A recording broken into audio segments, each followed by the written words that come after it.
오늘은 하나님의 약속을 기다려라 라는 제목으로 말씀의 은혜를 나누겠습니다. 사도행전은 사도들이 복음을 전한 이야기입니다. 또한 사도행전은 성령의 행전이라고도 합니다. 사도행전은 누가복음을 누가가 기록한 두 번째 책이고 또 이 누가복음과 연결되는 책이라고 할 수가 있습니다. 사도행전은 이제 예수님께서 부활하시고 또 승천하시는 이야기부터 시작이 됩니다. 특별히 오늘 4절 말씀을 보게 되면 예수님께서 부활하시고 승천하시기 전 이제 예수님께서 말씀하신 것이 있는데 내게서 들은 아버지의 약속을 기다려라. 그 약속은 무엇입니까? 약속을 기다리는 자들에게 하나님은 성령을 부어주시고 또 그 말씀이 이루어지고 성취되게 하신다는 것이죠. 이제 사도행전을 계속해서 강의하면서 보게 될 텐데 사도행전을 보면 성령이 충만할 때에 수많은 기적과 신비한 일들, 주님의 역사를 보게 됩니다.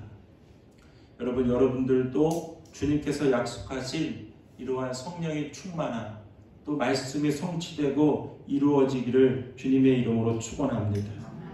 그 하나님의 약속을 우리는 어떻게 기다려야 될까 오늘 함께 살펴볼 텐데 첫 번째로 하나님 중심, 성전 중심으로 살면서 그 약속을 기다려야 합니다. 자, 우리 4절 말씀 다 같이 읽겠습니다. 예수께서 사도들과 함께 잡수실 때에 그들에게 이렇게 분부하셨습니다. 너희는 예루살렘을 떠나지 말고 내게서 들은 아버지의 약속을 기다려라. 아멘. 하나님 아버지께서 우리에게 약속하신 것을 기다려야 되는데 어떻게 기다려야 되는가? 너희는 예루살렘을 떠나지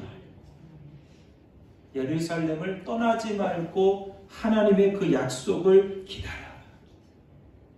여러분, 예루살렘을 떠나지 않는 사람들에게 하나님은 성령을 부어주시고 그 말씀이 이루어지고 성취되도록 주님은 함께 하실 것입니다. 여러분, 왜 예루살렘을 떠나지 말라고 하실까요? 다시 1절을 보게 되면 1절을 시작할 때에 데오빌로님이라고 시작이 됩니다. 이 데오빌로라고 하는 이 인물은 이제 어떤 인물이라고도 할 수도 있고 테오빌로라고 해서 테오는 하나님 뜻입니다. 그러니까 필로스는 친구들이라는 뜻이에요.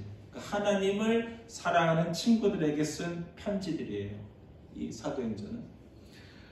그러니까 그냥 누구누구에게 쓴 편지라고 하면은 참 좋지만 어떻게 보면 암호와 같은 이 단어를 쓰면서 이 책을 시작합니다. 왜 이렇게 썼을까? 그 당시에 얼마나 예수 믿는 사람들에 대한 박해와 핍박이 심했는지를 보여주는 거죠. 당당하게 들어놓고 하나님을 믿는 사람들, 친구들 그렇게 쓸 수가 없었던 거예요. 여러분, 그렇기 때문에 다시 4절로 돌아오면은 예루살렘을 떠나지 말라고 하는 이유가 무엇일까요? 수많은 핍박과 박해가 있을지라도 예루살렘, 즉 성전이 있는 곳을 떠나지 말라는 거예요. 여러분, 우리가 이 세상을 살다 보면 예루살렘, 즉 하나님 성전을 떠나려고 할 때가 너무 많다는 겁니다. 악한 영들은 어떻게든지 우리를 유혹하고 넘어뜨려서 이 하나님으로부터, 성전으로부터 떠나게 하려고 한다는 거예요. 그러나 여러분, 오늘 주님 우리에게 말씀하십니다. 예루살렘을 떠나지 말고, 예루살렘을 떠나지 말고 하나님의 약속을 기다려라 말씀하십니다. 여러분, 영혼의 센터가 되시고 말씀의 센터가 되는 이 예루살렘, 주님의 성전을 떠나지 말고 성전 중심으로 살아서 하나님께서 약속한 것들을 다 기다리고 또 받을 수 있기를 소망합니다. 두 번째로 성령을 받고 부활의 증인으로 살며 하나님의 약속을 기다려야 합니다. 우리 5절 말씀을 다 같이 읽을까요? 시작. 요한은 물로 세례를 주었으나 너희는 여러 날이 되지 않아서 성령으로 세례를 받을 것이다. 아멘. 너희가 예루살렘을 떠나지 않고 그곳에서 살다 보면 하나님께서 성령을 주실 것이다. 여러분, 왜 우리가 성령을 받아야 되겠습니까? 우리 8절 말씀 읽겠습니다. 그러나 성령이 너희에게 내리시면 너희는 능력을 받고 예루살렘과 온 유대와 사마리아에서 그리고 마침내 땅 끝에까지 이르러 내 증인이 될 것이다. 아멘. 왜 성령을 받아야 됩니까? 성령을 받으면 능력이 온다. 능력이 나타나는 거예요. 이것은 우리의 능력이 아니라 살아계신 하나님의 능력입니다. 성령을 받아야 하나님의 능력이 나타나서 예루살렘과 온 유대와 사마리아 땅 끝까지 이르러 내 증인이 된다는 거예요.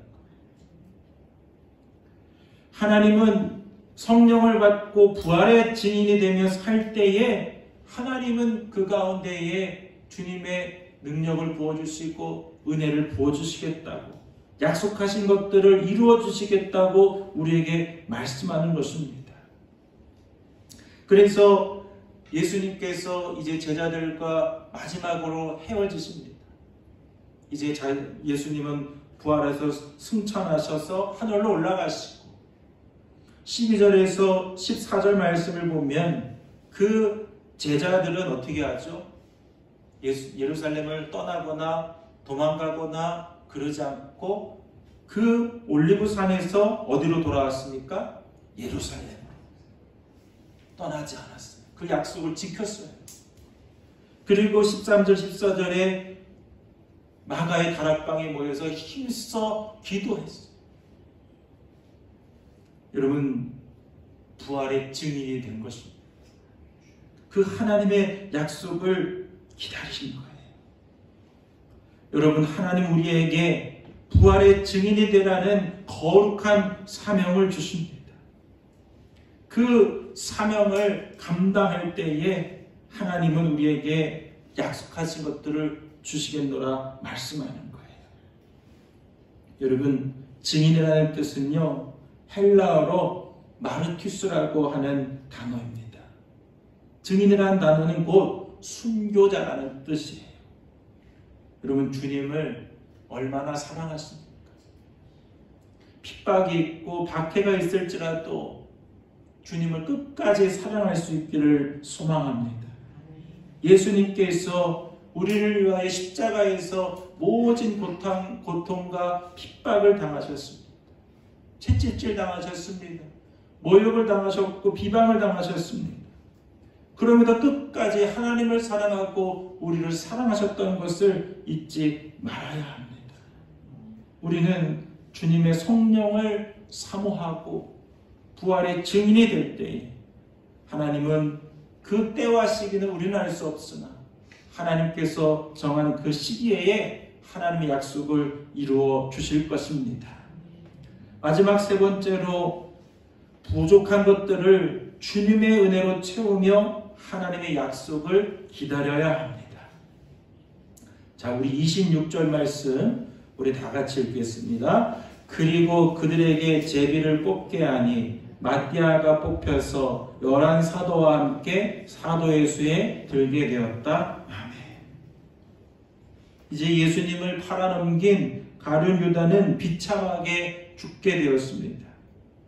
그리고 남아있던 11 제자는 새로운 제자 마띠아를 제비를 뽑아 세우게 됩니다. 제자들이 부족했던 거예요. 그 12명의 수를 채우기 위해서 마띠아라는 그 인물을 뽑아 세우게 됩니다. 그럼 마띠아라는 이름의 뜻은 하나님의 선물이라는 뜻이에요. 그럼 하나님의 선물이라는 뜻은 곧 은혜라는 단어와 연결이 됩니다. 여러분 혹시 유다같이 우리의 삶 속에 부족하고 연약한 부분이 있지는 않습니까? 그런 부족하고 연약한 자리가 있다면 마띠아, 하나님의 선물, 주님의 은혜로 채워가기를 소망합니다.